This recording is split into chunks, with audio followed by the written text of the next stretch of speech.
मेरे प्यारे विद्यार्थियों, आज हम आपको टेंस के बारे में बताएंगे। टेंस का जो हिंदी में अर्थ होता है काल, यानी टेंस जो क्रिया, जो समय को, आने वाले समय को दर्शाता है कि वह समय प्रेजेंट में हुआ, कि वो पास्ट में हुआ या फ्यूचर में हुआ।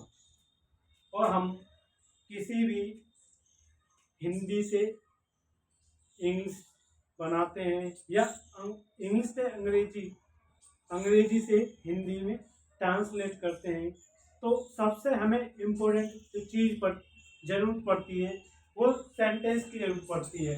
अगर हमें ये 12 सेंटेंस याद हैं तो हम कोई भी चीज़ को सॉल्व कर सकते हैं। कुछ सिंपल सेंटेंस होते हैं, कुछ प्रीपोजिशन होते हैं, कुछ मॉडल्स होती है। ये ग्रामर के कुछ पॉइंट हैं जिससे हम अच्छी तरह से, अगर हमें ये सब कंप्लीट हो गए तो हम सब को अच्छी तरह से हिंदी से इंग्लिश में ट्रांसलेट कर सकते हैं और इंग्लिश से इंग्लिश में ट्रांसलेट कर सकते हैं। ये टेंसेंट बहुत जरूरी होते हैं। इस बिना सेंटेंस के हम ग्रामर को या इंग्लिश को अच्छी तरह से सॉल्व नहीं कर सकते हैं। तो ये बहुत इम्पोर्टेंट चीज़ होती है। अगर हमें टेंस याद हो गए तो ये समझ लेना कि हम किसी भी वाक्य गद्यांश को हिंदी से अंग्रेजी में या अंग्रेजी से हिंदी में कर सकते हैं। लेकिन यही सबसे महत्वपूर्ण होते हैं और ये टेंस होते हैं, ठीक है। हम आपको प्रेजेंट इंडेफिनिट टेंस की पहचान बता दें कि अगर कोई सेंटेंस दे रखा, ठीक है, उसके पीछे कुछ ना कुछ दे रखा होता है, या तो रहा होगा, ती होगा, ते होगा, कुछ भी होगा, ठीक है ना। अगर जैसे हम आपको पहचान होता है कि प्रेजेंट इंडेफिनिट टेंस की पहचान क्या होती है उसकी, ता है, ती है, ते है। तो आप समझ जाना कि वह किसका है, प्रेजेंट इंडेफिनिट टेंस का टेंस है। प्रेजेंट इंडेफिनिट टेंस है जिस वाक्य के अंत में ता है, ती है, ते शब्द आए तो वह प्रेजेंट इंडेफिनिट होता है। उसकी जो सहायक क्रिया होती है डू या डज होती है। प्लस प्रेजेंट इंडेफिनिट टेंस में वर्ब की फर्स्ट फॉर्म में एस या ईएस जोड़ते हैं। ये तो आपका प्रेजेंट इंडेफिनिट टेंस हो गया। अब आता है पास्ट इंडेफिनिट टेंस।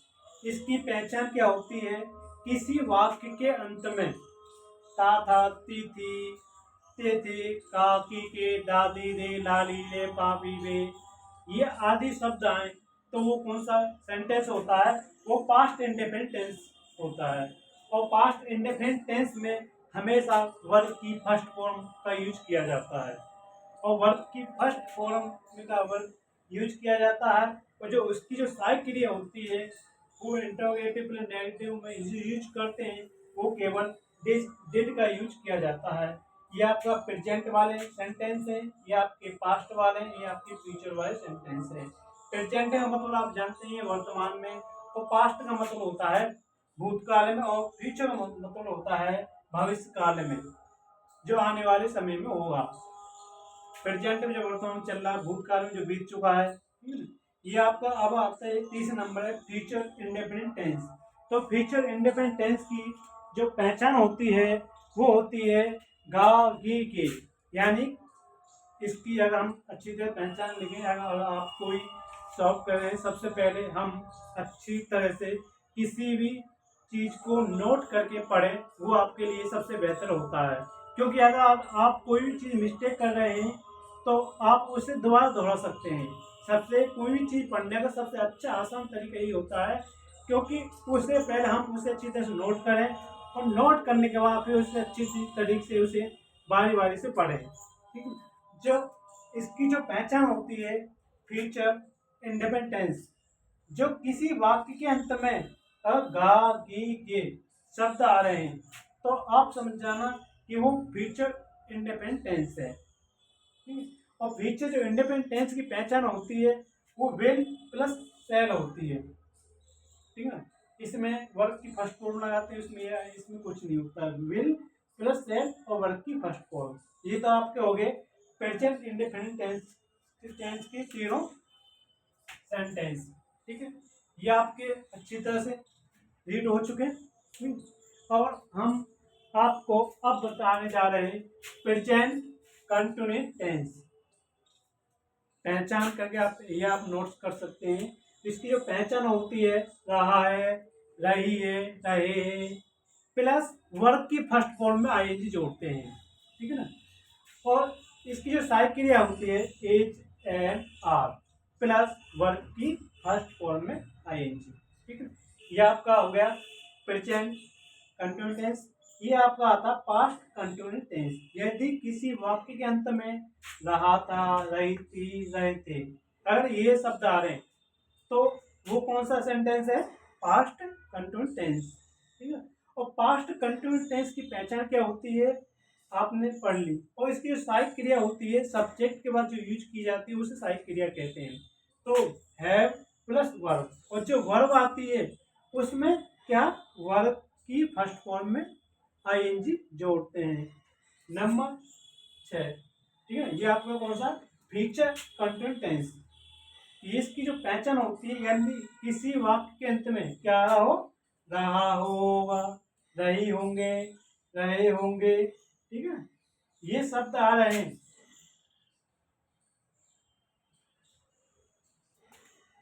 रही होगी, रही होंगी, यानी फ्यूचर कंटिन्यूस टेंस में रहा होगा, रही होंगे, रही होगी और रहे होंगे। ठीक है, तो वो कौन सा सेंटेंस है? वो फ्यूचर कंटिन्यूस टेंस है। और इसकी जो सहायक क्रिया होती है will be plus shall be plus verb की फर्स्ट फॉर्म में आईएनजी लगाते हैं। जो वर्ब होता है उसकी आईएनजी लगाते हैं। अब आता है आपका 7वां सेंटेंस होता है पास्ट प्रेजेंट। ये आपका प्रेजेंट है ना, तो प्रेजेंट परफेक्ट टेंस। और प्रेजेंट परफेक्ट टेंस की पहचान क्या होती है? किसी भी वाक्य के अंत में अगर चुका है, चुकी है, चुके हैं, ये लास्ट में आ रहे हैं, तो वो कौन सा सेंटेंस है? प्रेजेंट परफेक्ट टेंस है। ठीक है, और जो प्रेजेंट परफेक्ट की जो सहायक क्रिया होती है वो होती है आपकी हैज, हैव होती है। ठीक है, और इसमें क्या करते हैं उसकी वर्ब की जो सेकंड फॉर्म में, वर्ब की सेकंड फॉर्म यूज करते हैं। किसमें? प्रेजेंट परफेक्ट टेंस में।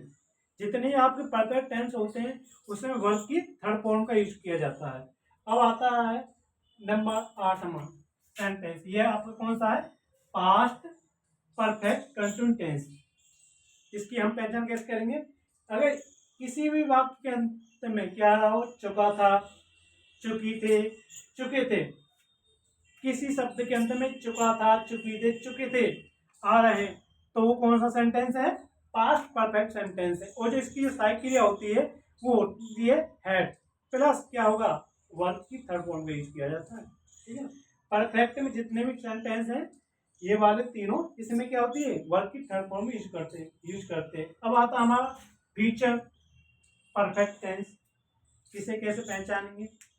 यदि किसी वाक्य के अंत में चुका होगा, ये क्या है आपका? चुका होगा, चुकी होंगे और चुकी होंगे, चुकी होगी, ये आपका चुकी होगी, चुका होगा, चुकी होगी और चुके होंगे। ठीक है ना, अगर ये वाक्य अंत में आ रहे हैं तो वो कौन सा हमारा फ्यूचर परफेक्ट टेंस है। और फ्यूचर परफेक्ट टेंस की जो सहायक क्रिया होती है वो होती है will, have plus shall have, और प्लस आप जानते हैं वर्ब की थर्ड फॉर्म यूज करते हैं। अब आता है हमारा प्रेजेंट परफेक्ट कंटिन्यूस टेंस। ये हमारा जो नॉर्मल सेंटेंस की पहचान करेंगे, ये कौन सा होता है? Present perfect continuous tense. Present perfect continuous tense की सबसे एक पहचान ये होती है कि कोई भी सेंटेंस है उस सेंटेंस के पीछे समय जरूर दिया होता है। ठीक है, कोई भी, जैसे वह कार 1920 से हो रहा था, कौन सा कार? वह कार 1920 से हो रहा था। ठीक है, कार समय दे रहा है 1920 से, तो वो क्या है? एक समय को दर्शाता है। ठीक है ना। वो हमारा कौन सा सेंटेंस होता है, वो प्रेजेंट परफेक्ट कंटिन्यूस टेंस होता है। और प्रेजेंट परफेक्ट कंटिन्यूस टेंस की पहचान रहा है, रहे होंगे प्लस समय आएगा, ठीक है। इसकी जो सहायक क्रिया यूज करते हैं, have been plus has been plus have been plus verb की फर्स्ट फॉर्म आईएनजी लगाएंगे। और समय से पहले अगर निश्चित है तो फॉर और सिंस का यूज करते हैं। समय से पहले निश्चित अनिश्चित देखते हैं कौन सा समय है। अब आता है सेंटेंस 11वां। इसका पहचान क्या होती है, रहा, था, रही, थी, रहे थे। ये आपका पास्ट परफेक्ट कंटिन्यूस टेंस। इसकी जो पहचान होती है केवल एक ही होती है, हैड बीन प्लस समय आएगा प्लस उसकी जो वर्ब की फर्स्ट फॉर्म होती है, वर्ब के फर्स्ट फॉर्म में आईएनजी लगाते हैं, या थर्ड भी कुछ भी है, वर्ब की फर्स्ट फॉर्म कहते हैं ज़्यादातर। जहाँ पर आईएनजी लगती है वो उसकी थोड़ी वर्ब की फर्स्ट फॉर्म कहते हैं। इसे 1 2 3 करके लेते हैं, उसमें कोई अंतर नहीं होता। वैसे सिर्फ इंपॉर्टेंट सिंपल यही चीज़ है, आईएनजी लगाते हैं इसमें। अब आता है पास्ट परफेक्ट कंटिन्यूस टेंस। अगर किसी वाक्य के अंत में रहा होगा, रही होंगी, रहे होंगे प्लस समय दे रखा है, तो वो कौन सा सेंटेंस है, वो फ्यूचर परफेक्ट कंटिन्यूस टेंस है।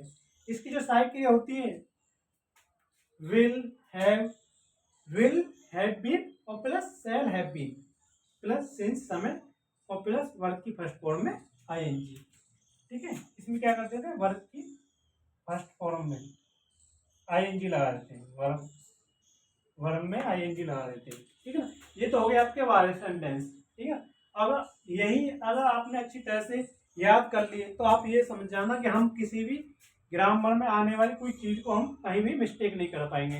तो ये चीज़ आपको बहुत इम्पोर्टेंट होती है, अच्छी तरह से आप इसे नोट्स कर लेना। सबसे इम्पोर्टेंट ये पाई जो चार्ट है बारह सेंटेंस का, बहुत इम्पोर्टेंट होता है। इसके बगैर व्यक्ति ना तो अच्छी तरह से आगे समझ पाएगा ग्रामर को, और ना हिंदी इंग्लिश से देखो ही ट्रांसलेट कर पाएगा। यही सबसे मेन चीज़ होती है कि हमें ये सब सेंटेंस पढ़ के ही हम किसी चीज़ को अच्छी तरह सॉल्व कर सकते हैं, ठीक है। तो अगर कोई मिस्टेक हो तो आप कमेंट में कुछ लिख सकते हैं, और हम आपको अच्छी तरह से इस चीज़ को अच्छी तरह से बारीक से बारीक तरह आपको समझा देंगे, ठीक है ना। आपको वही है, ठीक है ना। ये तीनों आपके प्रेजेंट के, चारों प्रेजेंट के, ये आपके पास्ट के हैं, ये पूरे पास्ट के सेंटेंस हैं, ये है फ्यूचर के, ठीक है ना। ये कौन से हो गए, 12 सेंटेंस है, ठीक है। तो दोस्तों बाय, आज की क्लास हम यहीं पर समाप्त करते हैं। अगर कोई भी कहीं भी थोड़ा वो दिक्कत हो तो आप कमेंट में लिख सकते हैं, ठीक है ना। थोड़ी लिखने में कोई थोड़ी मिस्टेक हो जाती है, कुछ नहीं, थोड़ा वो कुछ नहीं, वैसे अपना अच्छा रहेगा। चुका है चुकी है ये तो आप समझ सकते हैं, ये कोई वो नहीं, ठीक है ना।